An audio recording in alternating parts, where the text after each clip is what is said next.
Welcome to Booked, the bookstore education podcast brought to you by the American Booksellers Association. In this episode, we'll be listening to Pre-Order Power, Techniques to Amplify Excitement and Sales, a session that was presented at Winter Institute 2025 in Denver, Colorado. Oh, wow. Okay, it's happening. It's happening, y'all. Welcome. I'm Susanna Hermans from Oblong Books. This is the Pre-Order Power panel. And there are plenty of seats in the front row. If anyone would like to come down, we are super friendly. We're going to do a little housekeeping at the top. I want to remind everybody that, there's a slide. There's a slide for it. Okay. All the slides from our presentation are going to be in the app and the program. Please fill out your evaluation at the end. It will be recorded, so please make sure that you speak into the mic if you have a question. And Anne over here on your left will have that mic for you. Mute your cell phones. And I definitely want to thank Ingram, our lead sponsor, for making this event even possible to us. As many of you know, we have strong antitrust guidelines that keep us from being able to discuss pricing policies, boycotts, or dividing up the market. If you don't know about this, feel free to ask any ABA person later today. But basically, because we're competitors, it's illegal for us to talk about this stuff. So we'll be avoiding those topics. All right. Okay, so we can just get started. So we're going to introduce our panel members. Have everyone share their name, bookstore. Is this better? Yeah. Oh goodness, thank you all. Glad we got that sorted out right off the top. We're going to share our name, our bookstore location, and the campaign we were the most excited about last year, or the one we're most excited about for this year. Jessica, do you want to start? Sure. Hi, I'm Jessica Stockton-Benula. I'm the owner and the events and marketing manager at Greenlight Bookstore in Brooklyn, New York. We are actually right now, wait, can you hear me? Yes? Okay, good.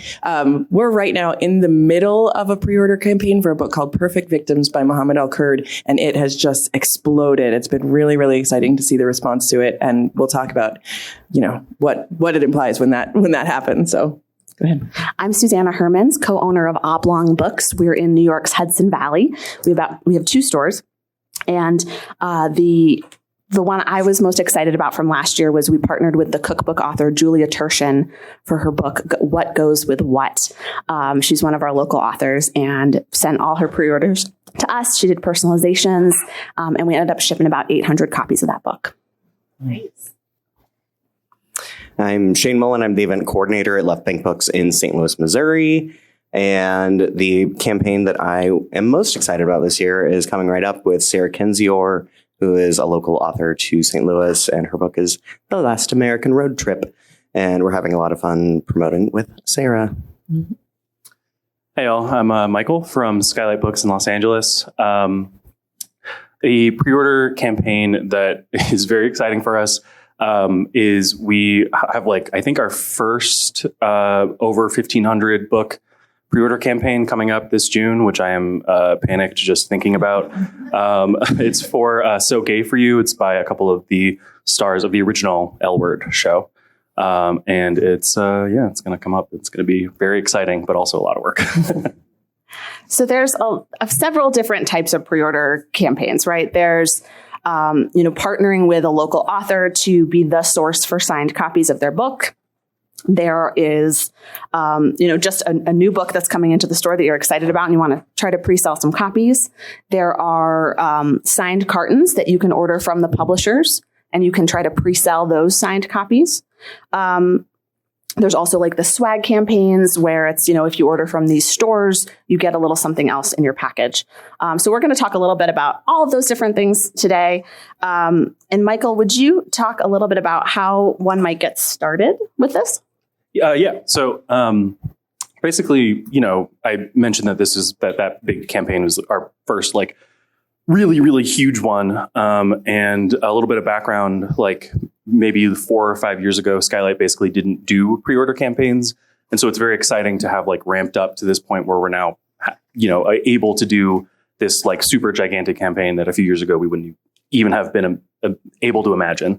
And I know that, some of this information might be a little bit like basic for people who already have established pre-order campaigns, that their store is already doing. But for those of us who are just getting started with pre-order campaigns, maybe don't know where to start, I just have like a few points to get us moving. The first thing, and this might seem obvious again, but talk to your reps. Some of us don't have field reps, but if you have reps that you really like and that you trust, and hopefully they work for a big publisher with like a lot of reach and a lot of authors, talk to them and ask, are there any authors in my area who might have a book coming out? A couple of our reps have been really helpful in creating an Edelweiss collection of local authors, and that has been absolutely massive. I'm the events manager at my bookstore, so a lot of what I do is, based heavily on the people who are in the direct vicinity of our bookstore. So having that information has been really helpful, not only for my main role, but also for this, newer thing that we're building, which is these larger pre-order campaigns.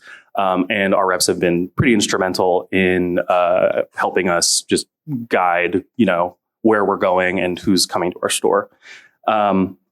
Another thing I wanted to highlight is, and I think some of us might cringe at this, but putting something on our website, like a Google form or just contact information or a banner or something on like the header of your website that says, contact us. We want to do pre-order campaigns. And yes, we might get some submissions that might have to, go in the slush pile. But I think it's important to, signal to your community that you're open to doing this kind of thing. You might get some really surprising results, especially once you've started to do more pre-order campaigns, which leads me to the next point in this slide, which is post about it on social media and be visible. You can do one, and even if that one is the author's not coming, you just order signed cartons. You post about it, and then you might get someone who's like, "Oh yeah, what if I did that?" I can't tell you how many people contact us saying, "Oh, I saw you did this like big pre-order campaign with, Amanda Montel. That sounded awesome. I ordered a book from that and I got this like great inscription, and I have a book coming out next spring. Let's do it." That kind of like generative, like organic reach, I think is super, super important. So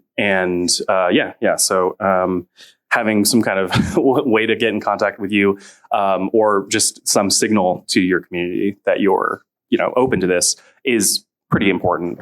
And then lastly, I noted this a little earlier, but you can just order signed cartons from publishers directly. And they have a lot of them available pretty much every season. I don't do the book buying for my store, so I think maybe one of my colleagues here might be able to expand on that a little bit. But it is a really good place to start because the effort to buy in is really, really low, and I think the effort to reward balance is really, really more on the reward side. So yeah, we do a lot of signed cartons on our website. I set them up as a custom item where I have a set number of copies available to purchase so I don't oversell. We've really become a destination for people and collectors who want signed books. We ship them out all over the country. So it's been a really nice add-on to have the, I might order a carton of something that I wouldn't order for the store, or I might stock one in the store.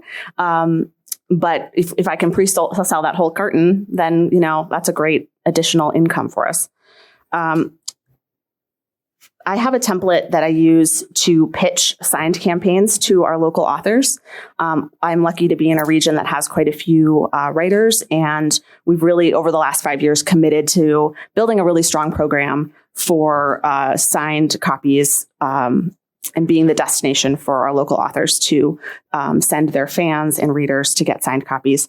So if I know the author personally, I have my author-facing pitch. If I don't, and I'm sending it to my rep, I send it a more kind of formal pitch. But I make sure to mention, here's what we do. Here's what's required of the author. Basically, coming in at some point the week before pub to sign those pre-orders, and also we ask that they promote it on their social media and to their friends and family. We also mentioned that we report to the New York Times and BookScan. I think that is really essential and not that hard to do. I know anybody at ABA can help you do that if you don't already. And we just try to make it like a fun thing that's not hard for them to opt into. Can I say something? Oh my gosh, yes, please. Start early. I already have one that we are working on for 2026 that the book doesn't even have a pub date yet. So the earlier you can start, the better you can plan with the author and with the publicist. So if you are only starting like a month ahead of time, you don't have all that time to build the relationship with the author. Shane, what would you say is like the ideal for you? What's your ideal lead time? Before the book is announced. But I would say like a month or two before the book is announced is a great time to start, especially if you're working with a publicist, working on that relationship and getting everything ready. If you have to build a unique page for the book or build graphics, you definitely want to have time to do that and have that ready so that the graphics are yours, ready to go on the announcement day. And I feel like we should just say, I feel like it's sort of implied in what we're all talking about, that a lot of the bulk of pre-orders are happening through our websites, because we're publicizing it digitally. People are finding it digitally, and they're going to whatever platform we have. We have indie commerce, and there are different ways that you can set up a pre-order campaign on your website, whether it's just sort of directing people to the buy page itself, adding some extra text on there, or setting up like a special individual project the way that Susanna's store does. But I feel like it's really difficult to do a pre-order campaign if you're not engaged with your website and know how to make all of that part happen. Definitely.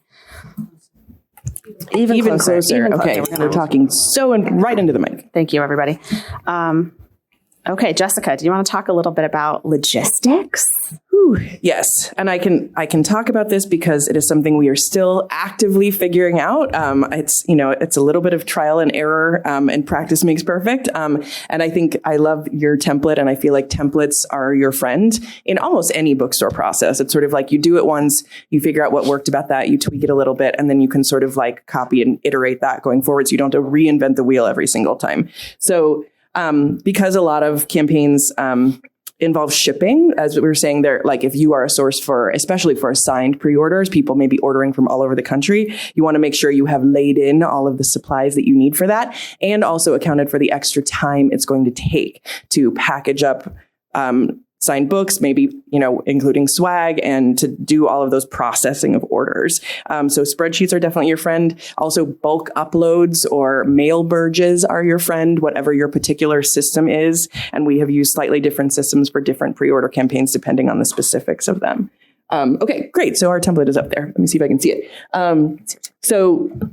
As Michael was talking about, sort of the first step is to flag a title that we think might work well for a pre-order campaign. And we use Basecamp at our store. Whatever system you use, there's probably a way to sort of like copy paste a checklist. And I find that extremely helpful because it means that we forget less stuff. We still may forget things, but if we have to check things off, and if those to-dos are assigned to people, there's less forgetting.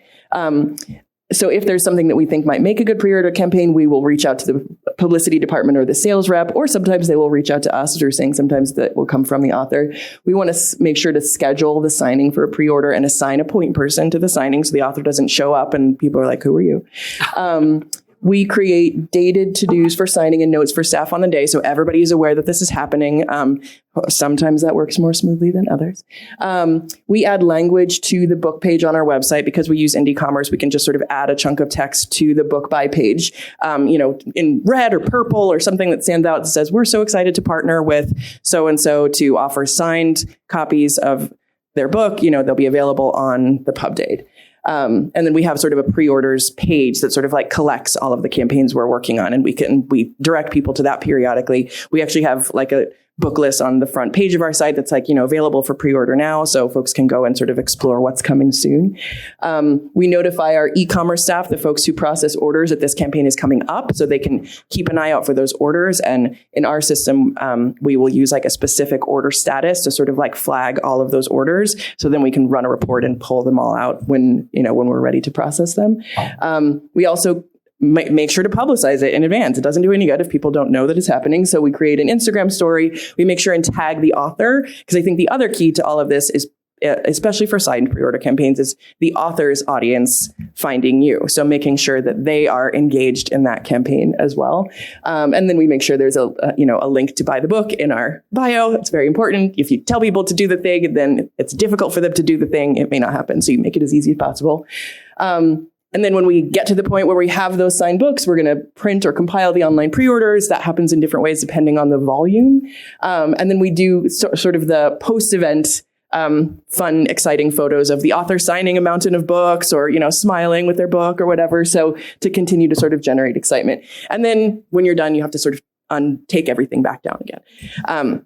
So that's our version of the template. It may look a little bit different for everybody, and we are definitely still actively tweaking this as we're figuring out what works and doesn't work, and what are the steps that we haven't included in here in 1.5, step 1.5. But it's a good place to get started, and I think really helpful to sort of like think through that process before you start. Like, what are all of the things we're going to need to remember, so that when you're in the middle of it, you're not sort of losing track. And I think it's important to remember that this is overwhelming and a lot of things. And you can start small. You can start with one book, one author, and learn how to do it. Build up to being able to do large campaigns, having an audience for signed books, cultivating these relationships with all your local authors. None of us started at this level. It's taken years and years and hard work to grow this portion of our business. Let's talk for a second about... Wait, I'm missing... Oh, no, I'm out of order. Okay, let's talk about swag. Swag. Who wants to talk about swag? Feelings, emotions? The first thing about swag, if you're a publisher in the room listening, make sure it's the size of the book and that it can be shipped along with the book. But you will oftentimes have things that you will need to have special kind of shipping. And one thing that I'm going to talk about somewhere in here is to make sure to charge the customer for that shipping so that you are not losing money on anything. So if you do have something that is a print that needs to be in a special mailing, that you are charging extra for that everyone is aware of what is happening and that you are getting the thing to them in the best condition that is possible. And if it is small and easy, that's ideal. There are, you can also do some pre-order swag for store pickup only. So we've done that with a few things that we were like, okay, this is literally pasta and pasta sauce. This is not going to be something that we are mailing anywhere in the country. Thank you so much. Yeah, and this is a picture from our Intermezzo midnight release party. There were a lot of stores that did those, and I think it's kind of fun and exciting that midnight parties are kind of like making a comeback, like post Harry Potter. We did a couple of them last year. We have another couple coming up this year, and swag can be really fun for those kind of events because you're not worrying about shipping. People are coming into the store, and they can get their little swag bag, and that's definitely pre-order driven. I mean, the way that we do midnight parties in our store is that you have to have a ticket, and the ticket is your book. So you've pre-sold all of those books, and then we do a big sort of whisk the blanket off of them at the stroke of midnight, and everyone's very excited. That the first picture in this was also from that party at our store, and the joy and excitement was so adorable. But that's a really fun way to use swag as basically party favors. And sometimes publishers are really directing those midnight release parties, but you can also do your own if you have a fandom or if you have people on your staff who are really integrated into the love for a particular book, have a midnight party. It doesn't really cost very much. And you can make it really fun. And it's absolutely a way to drive pre-orders. Okay. Release day. It's here. It's happening. How do we talk to our customers about it? Michael? I think something that is super so important is just always be communicating with your customers about the timeline and about when the signing is going to happen, if there's going to be a signing, obviously, or when these orders are going to be fulfilled, because if an author isn't able to come until like the Friday after their book is released and, they really wanted this book like in their hands on the Tuesday it came out, then, that might be, a problem if you have like, 60 pre-orders and 25 of them email you the same thing. Those 25 emails could have been answered all at once by one email from you if they read it, obviously, which, we all know they don't read the emails. But, sending out an email that's like, this is when this is when your order is going to be fulfilled. This is the timeline we're working on, is honestly, it is very, very helpful. So, yeah. And I think it's also super cool to be vague about when you're shipping things. Like exactly, yeah. Especially if you don't know exactly when the author is going to be able to come in. I love ships mid-November. Love it. I so wish we had done that in certain cases. It's a really good strategy. Build in some time to give yourself grace. Okay, creative campaign strategies. Shane, tell us all about this amazing thing that you do at your store. So you already have the emails for everyone who's buying this book. Stay in communication with them. We like to send probably too many emails, but they're going to miss 2 or 3 of them. So the more you can replicate the information and the more you can say, okay, we are now at this part of the process. We are mailing the books to the author to be signed. We are picking the books up from the author's house. We are doing this. We have there's a picture of the moving company that we had to hire for one of the, yes. So they were a lot of fun and we had to hire them to pick up 2,200 books. But they were great. They were like, what are you all doing here? What is this business that you do? But it was a lot of fun to send to the customers because then they could see how much work we were putting into this. They knew that we were not just sitting around being like, well, someone else is taking care of this and going to mail the books to you. They knew that we were actively working on it, that they could see human people working on the project. For this particular campaign, I wanted to say we actually don't rent. This is another cost-saving measure. We talk to our landlord and say, what space do you have that is empty, that has an accessible ramp that we can get in, pack everything up, the mail people can easily pick up. And we've basically always found a space that is able to accommodate when we're doing a campaign like this. For 50, 100, we're not going to need to get a space. But if you were talking about something that is 1,000 books, you definitely want to be considering that as you are going into it and set your own limitations. If you don't have space, capacity, people power, don't say you can do 1,000 books if you really, really cannot.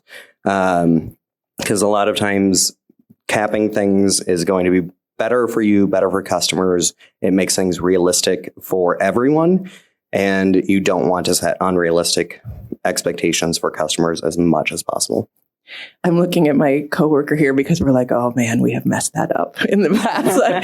There have been cases where a pre-order campaign has blown up far beyond what we expected. And so, we're expecting it to be a couple hundred and suddenly there's 1,000 books in our teeny tiny back office. And we had to schedule multiple signings with the author to come in and get them all done. And people are like, where's my book? And it took a long time. So, setting limits and over communicating, I think, are the keys to sort of mitigating that kind of trouble.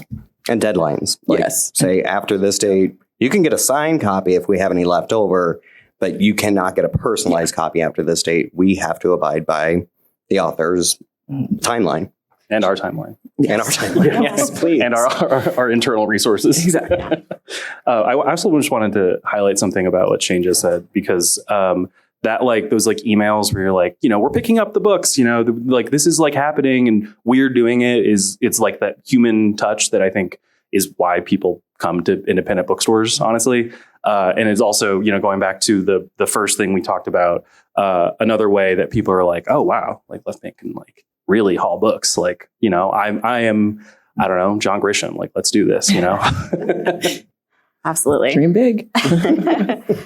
And Jessica, you talked briefly about midnight release parties. Is there any more that you wanted to share? I forgot we had a slide for that later on.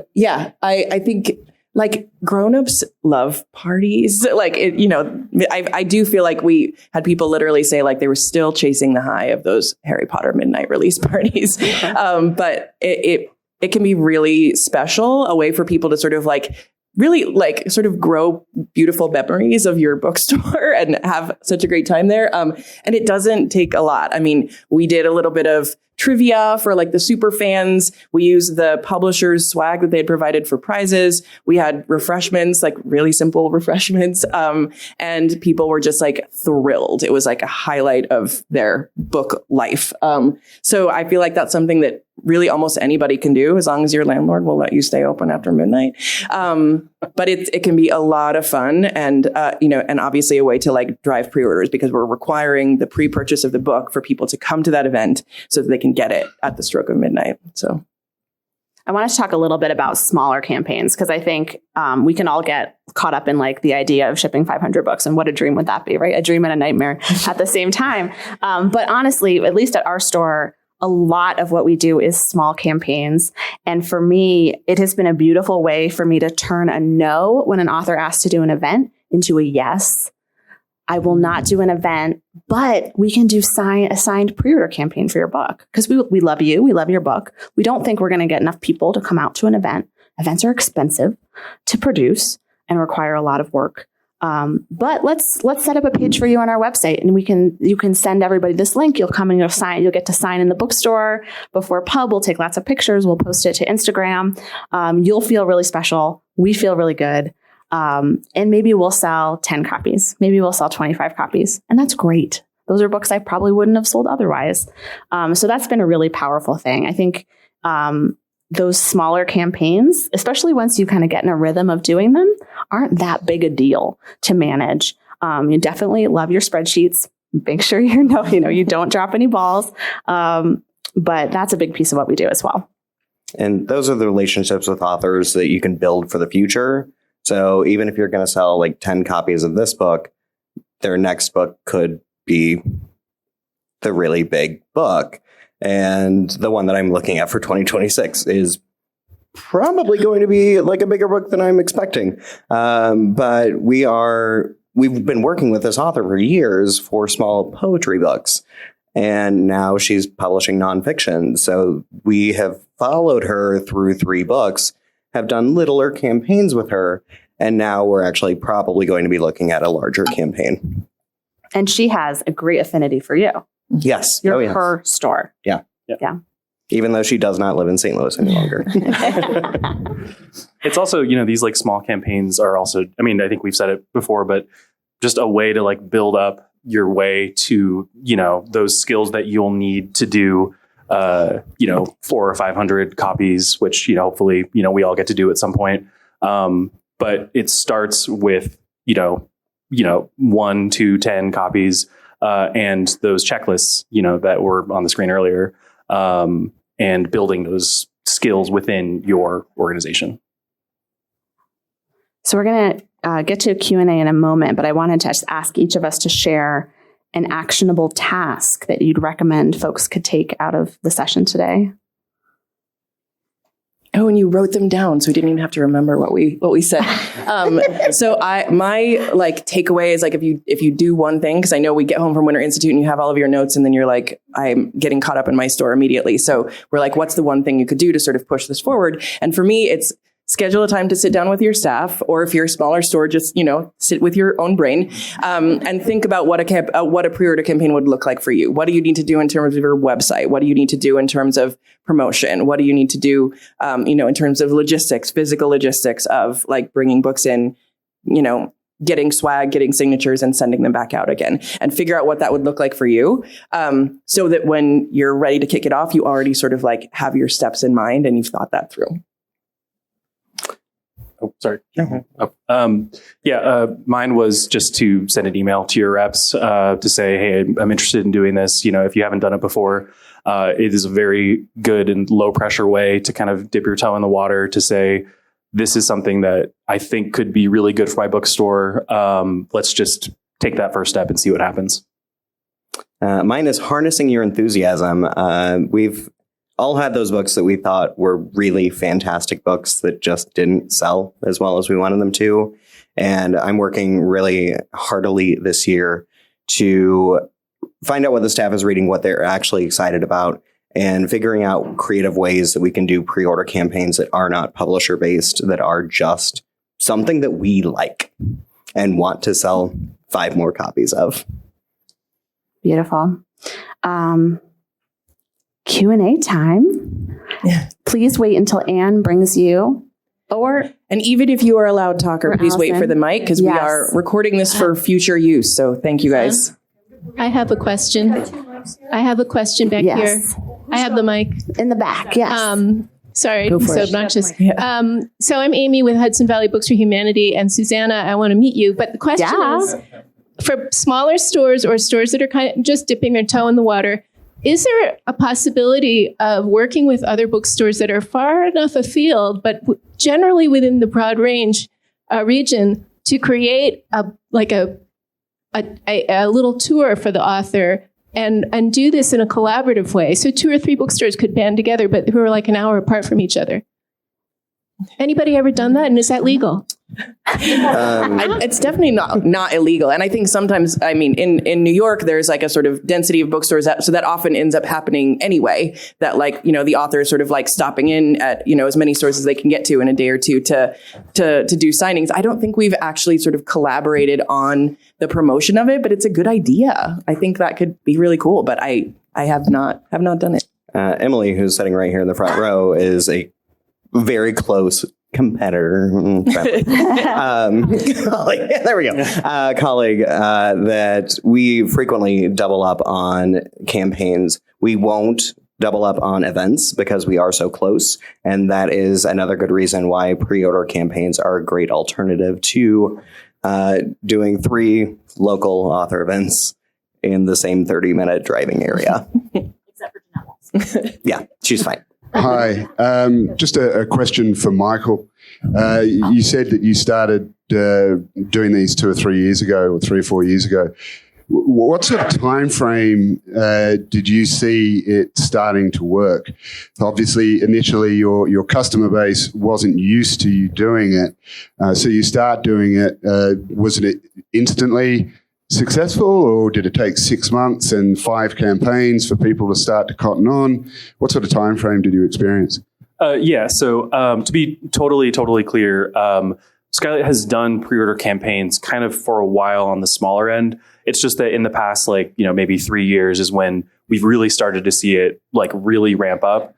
I don't know if there's a solid concrete, it's going to take 8 months and 3 weeks, and then all of a sudden it's going to be awesome. It really does depend on your visibility and your market. Honestly, I mean, obviously we're in Los Angeles, which is a pretty huge market.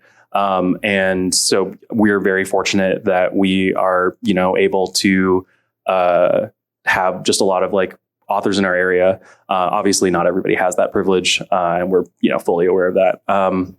But yeah, I mean, as far as the timeline goes, it probably is going to take a minute. You're not going to do a 10 book campaign tomorrow and then 1,000, in 8 months, but yeah. Oh, hi. Holly and I are from Canada. And for us, I don't know if I ship more than 2 books a year. So I'm wondering what your prices are to ship a book in the States.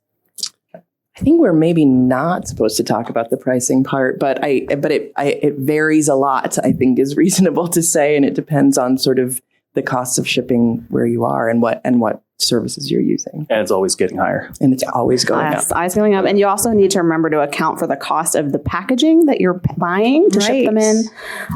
And the time, and you got to do tracking, all of it.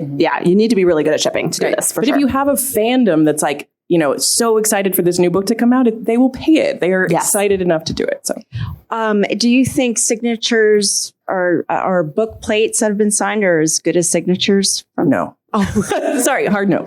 Maybe other people feel differently. Okay, glad to know that. And my last question is, how long does a midnight party last? Ours usually lasts an hour and a half. We start at 10:30. they pick up their books at midnight and then we shoo them out the door.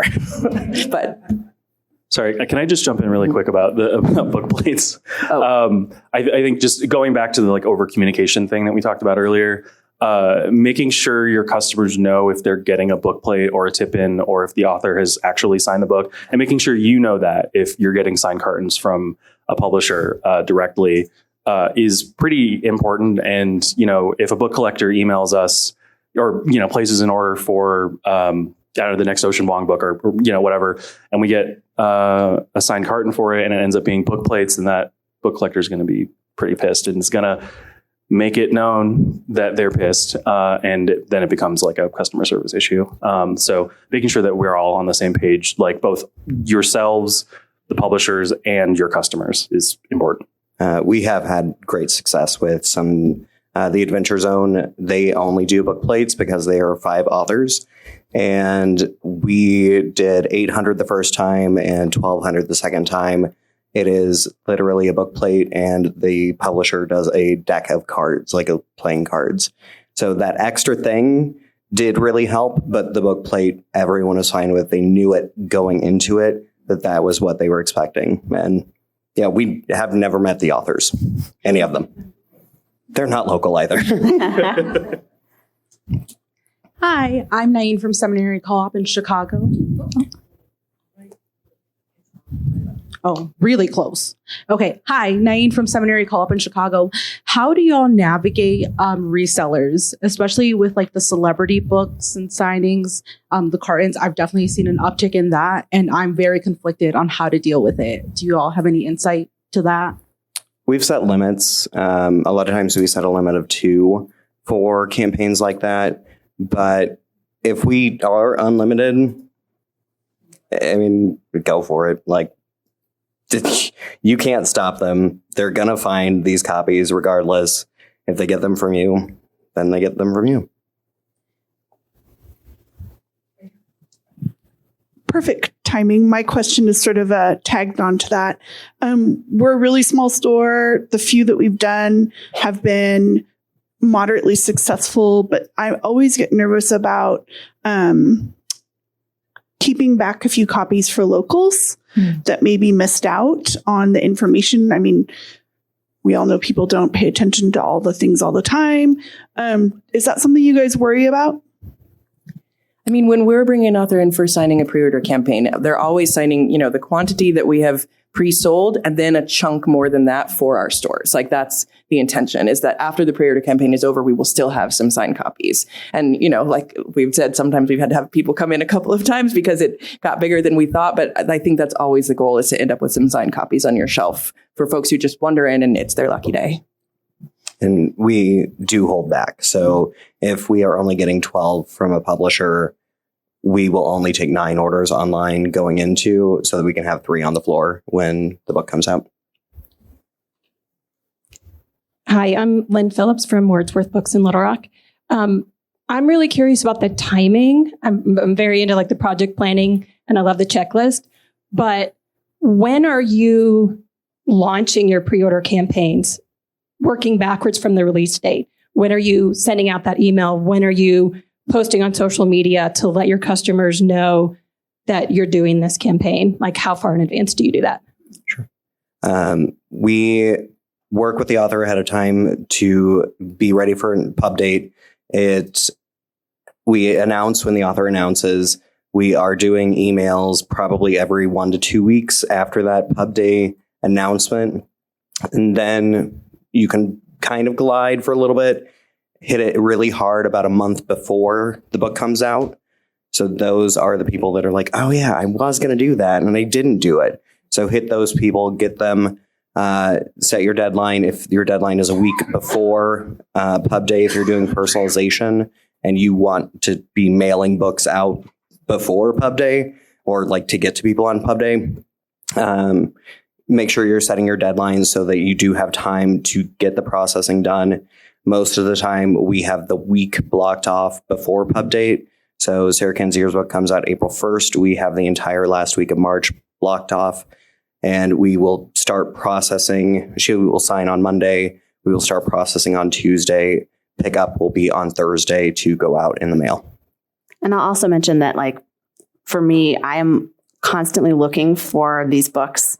And so that starts in the buy, right? In your front list buy, but also often the event grids get to you before you've done the front list. So I'm just adding things to a list and then I'll come back. And for me, the sweet spot to approach to do the campaign is like 4 to 6 months before pub. I do pretty early.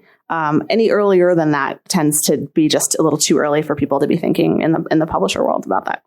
And if you love spreadsheets as much as I do, you can, after the fact, depending on which mail service you're using, you can download and follow the tracking to see who does not have their package and why, because you want to be you want to step ahead of that and like say, okay, this package is not moving. We need to start working on fixing this. Hello, Tamara from the Book Catapult in San Diego. I'm curious, like, logistically, what are you doing to keep track of especially the personalized copies? Like, are you doing something for those of you that use Indie Commerce? Is there something you're using within Indie Commerce to organize the list of pre-orders and like names and addresses? Or are you doing, manually entering things into an Excel spreadsheet? Just keeping track of personalized copies kind of seems like a nightmare. So I'm curious how you guys actually get that done.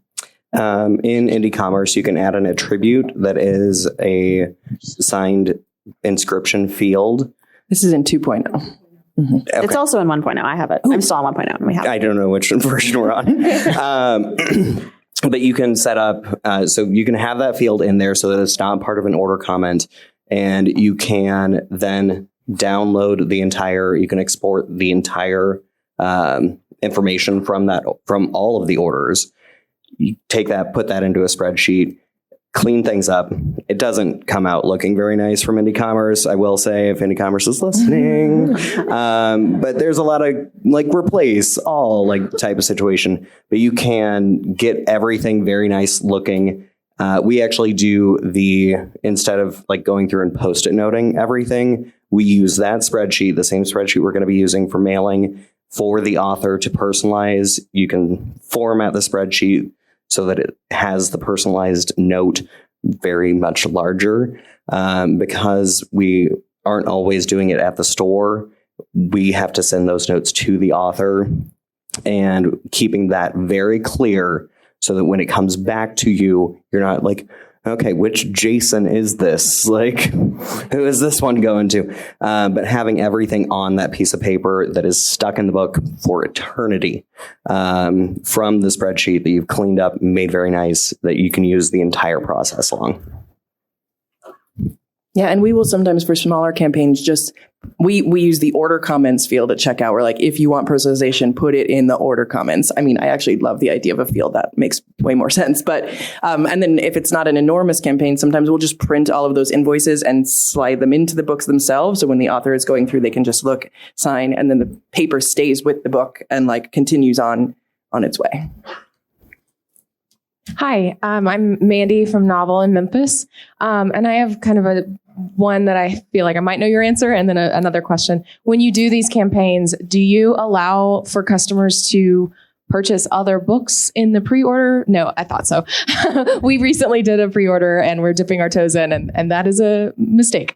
And then the follow-up question is, as event coordinators and varying sizes of stores and staffs, do you host events the week before the pre-order? Are you managing those as well as the pre-order? Is it two different sections of staff? How do you delegate those tasks? It's a great question. Before we jump on the event question, I will just say that I do let people order other stuff.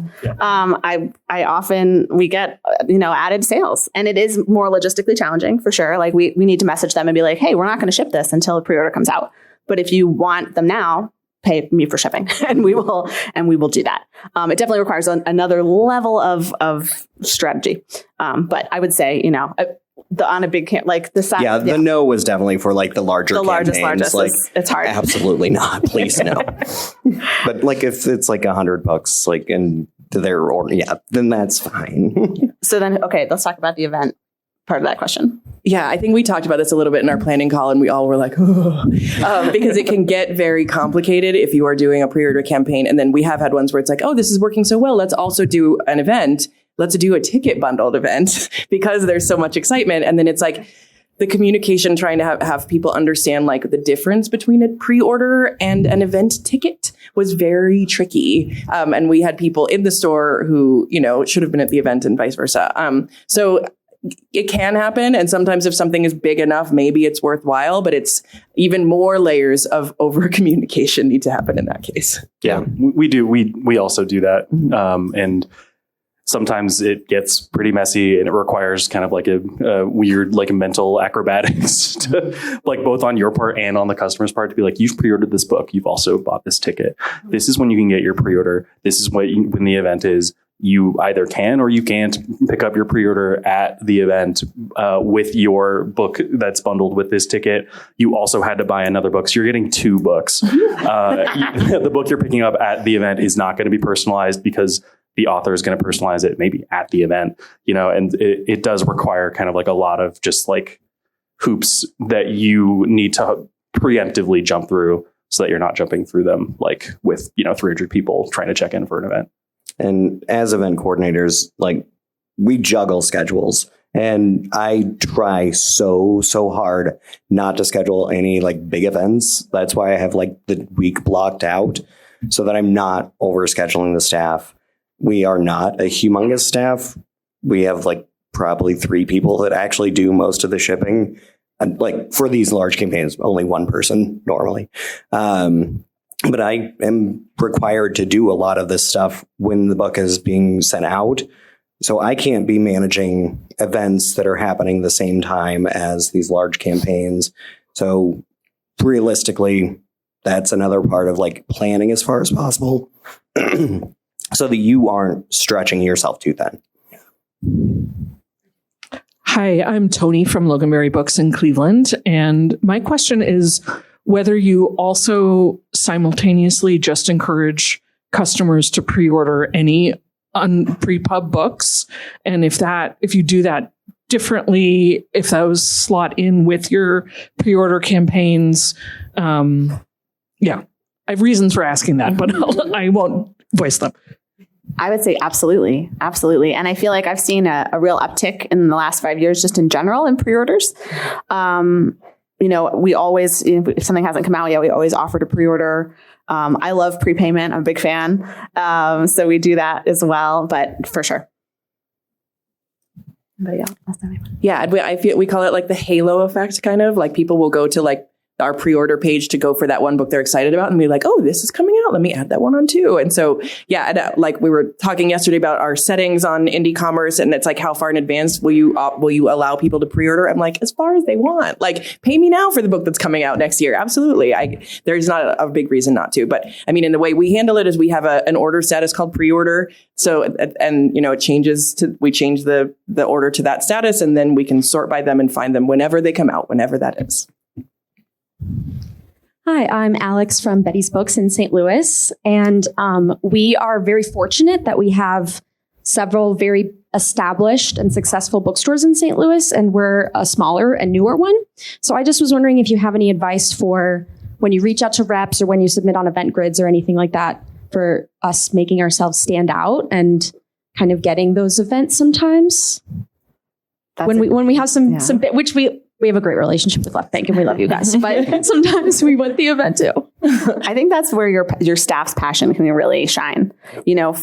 Find, a book coming out by an established author that your staff is going to love and you love their work.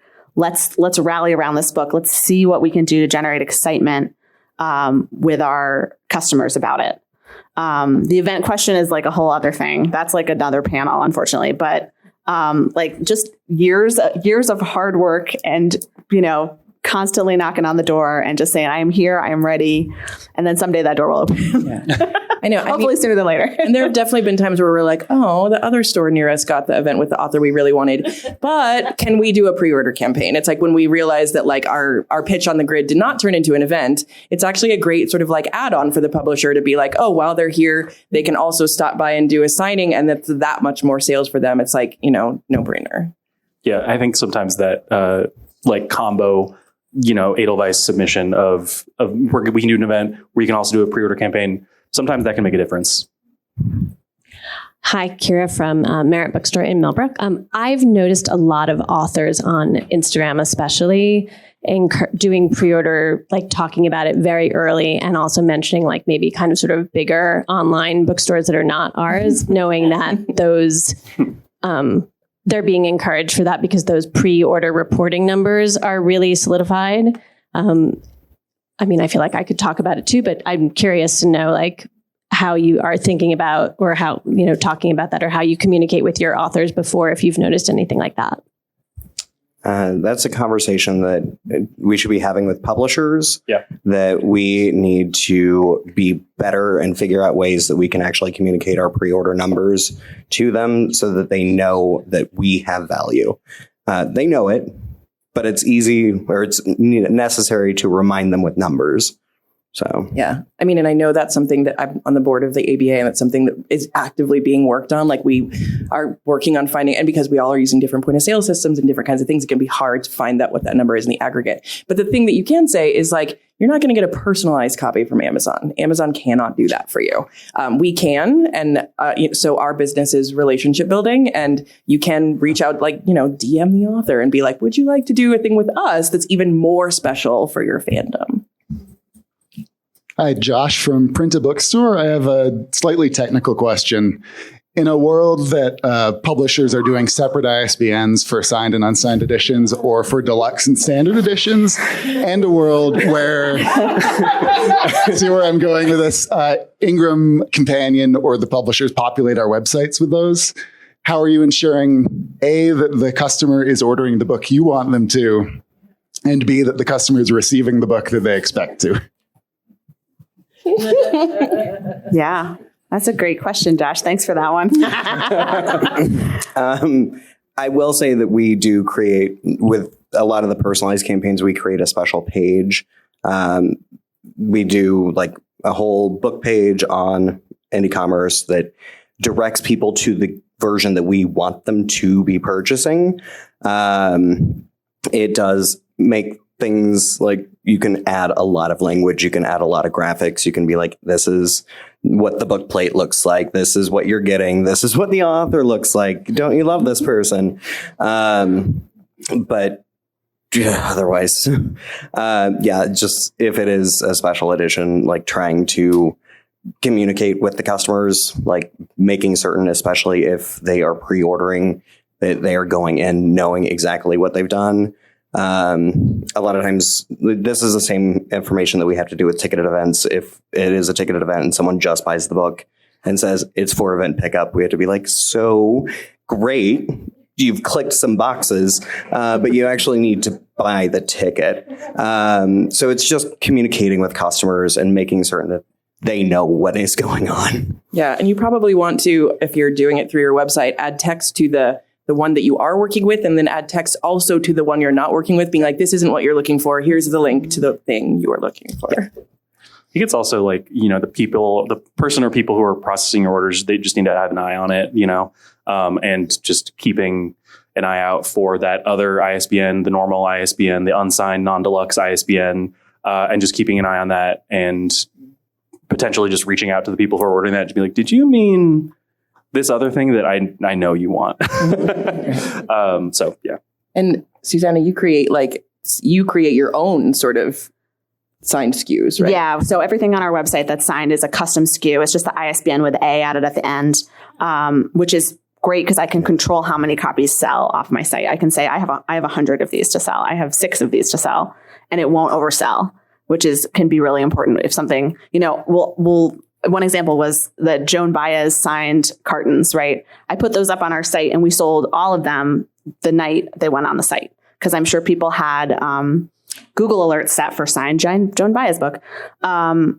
But, if I hadn't had that limit, I would have come in the morning and had to cancel, 100 orders. So I'm a huge proponent of custom items. That's how I live my life. Do you ever get people who order the non-signed SKU but are expecting a signed? Yeah, and we will fill those orders with the signed SKU as well. We do that as well. It's pretty important to, yeah. Same. Hi, my name is Sam with Blue House Books in Kenosha, Wisconsin. And first, I just wanted to say that I have figured out a decent formula for the pre-order plus event and making sure they get the right ticket. I have Book Manager, and that might have something to do with it. But if anyone wanted to chat quick afterward, I know you had that question. I don't want to take up the time with that. But my question is, when you are doing a non-publisher sponsored pre-order campaign and you want to do an event around it, a midnight release party, or we do brunch release parties sometimes, how do you plan for the activities if you haven't read the book yet? That's something that I'm struggling with. I don't have time to read all the books, but I know I have the customers who would go to this event. How do you plan activities? Do the publishers help? Do you have to Google things? What do you do? Yeah, I mean, none of us typically have read the book in advance, and the customers haven't read the book in advance. But if there is a fandom, it's because they have previous books. So the activities tend to revolve around their previous books. We luckily have a really awesome person on staff at writing trivia questions, but they're about sort of the author's body of work if you're doing that. And then, you have the book cover. So we do a lot of sort of color themes and stuff around the imagery of the book cover. And you have the summary, so a little bit about what's going on. So for Sally Rooney, there's obviously a big chess component. So we did our refreshments were chess themed, and we had that kind of stuff. So I mean, yes, I don't think anyone's expecting you to have stuff from the book, but you can work with what you have. We have 5 minutes left. I'm just going to throw this slide up, which has all of our contact info on it. Feel free to email us. We'll also, those of us who can stick around after, if there are further questions, we'll stay for that. So we have time for a couple more questions. Yeah, we have time. Cool. I was just asking, I'm James from Westside Books here in Denver. And I was just wondering, we're really excited to do a midnight release soon. We've never done one before. And logistically, I was just kind of wondering, do y'all usually close the store and then reopen for the midnight release, or do you just make it a whole day event? We definitely close and reopen because cool. That makes sense. To have people, they have to have the ticket or the pre-order is the requirement for entry. So if it's just bleeding into your workday, then you have people who are sort of already there. But yeah, so it's definitely close it down, and then only the people who've pre-ordered get to come in. But That's how we do it. Cool. Thank you. That's all. Okay. I think I'm the last one. Hi, I'm Casey from Fable Hollow in Knoxville, Tennessee. You guys mentioned that you've done pre-orders with pasta, noodles, and things like that. We don't have very many local authors. So I'm wondering, when you have a book you're excited about, do you know if there's already some swag or something being offered? Do you reach out to the rep and are like, hey, we love this book. Is there swag you could offer? Is there alternatives to the author signings that you've done that you've just initiated? I think definitely reach out to your rep for sure. I mean, they might have 10 tote bags sitting in the back of their, shed that are nice, that, maybe a more generic and not tied to that item, but you could offer that to go with the pre-order. Yeah, I think talking to your reps is the first step for sure. And I think even if the answer to that email is no, there's no pasta for this one, that gets into their head that they're interested in this. So the next time there is a cool, page overlay or whatever, they have you in mind. And we have, I think it's something that wasn't something that the publisher had planned, but was something that they threw together. It was a short, 1 minute video with the author that was thank you for pre-ordering my book. I hope you're really excited about it, that we could then send directly to those customers. So it wasn't anything extra. It didn't cost anything extra. And the author, I think, literally did it like a cameo. Oh, I got 3 minutes. Time to do this thing. Okay, we did it. Oh, thank you all so much. And please fill out your evaluations on the app. It really helps ABA make sure that all of our programming is top notch. And I'm told there may be prizes involved if you fill out those surveys. So extra motivation. Prizes? Oh, no. Thank you for listening to Booked, the bookstore education podcast brought to you by the American Booksellers Association. Don't forget to subscribe to the show on your favorite podcast app. Additional educational resources can always be found on the ABA site at www.bookweb.org. Happy reading!